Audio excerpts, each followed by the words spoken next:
amma wani lokacin ka sani kudin ce fa nan ba ne nake cikawa. Kaga wannan sarkin noma ba kwabanta ruwa yake ba. Ni ba so nake da a rika samu ina irin manyan jarin nan. A rinka samu mun a saro mun a tankofi irin da cikin birni takalma. Ka gane irin su dan kunnaye da sarka. Kada nan da nan sai ka kudi ya zauna. Amma sana'ar aya falale. Wannan sana'ar da nake ta aya ne ita ce dai. Da ɗayar mana za kana ta tsince da ɗa na wata an ba mu ba ki karba ba dan ma ka san ki sanna son zo gidan nan ko ban ci abinci ba zan ci aya tarkan ka ai gashi na sai ka ci kafin ka karya min jari ko ku kina da labarin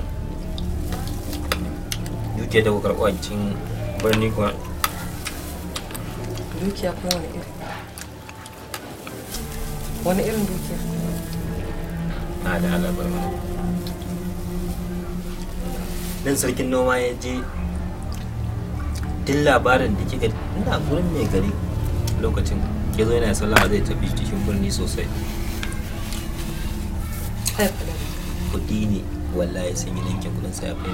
kibiyar Allah ya bashi yasa ya haye ci riba amma ya iya kaiwa mai gari tsegumin zancen ni ina matarsa bai kamun ba kaga irin muguntar tasa ƙwalalu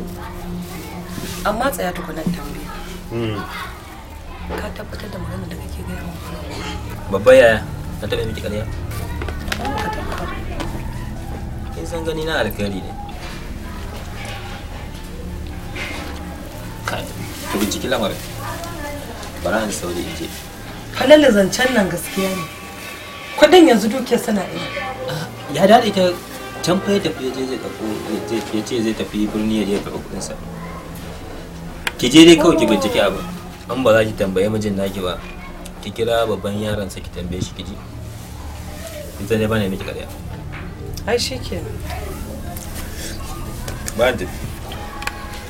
na baki na shi shikenan to ai ta ishe ka a ta ishe alhamdulillah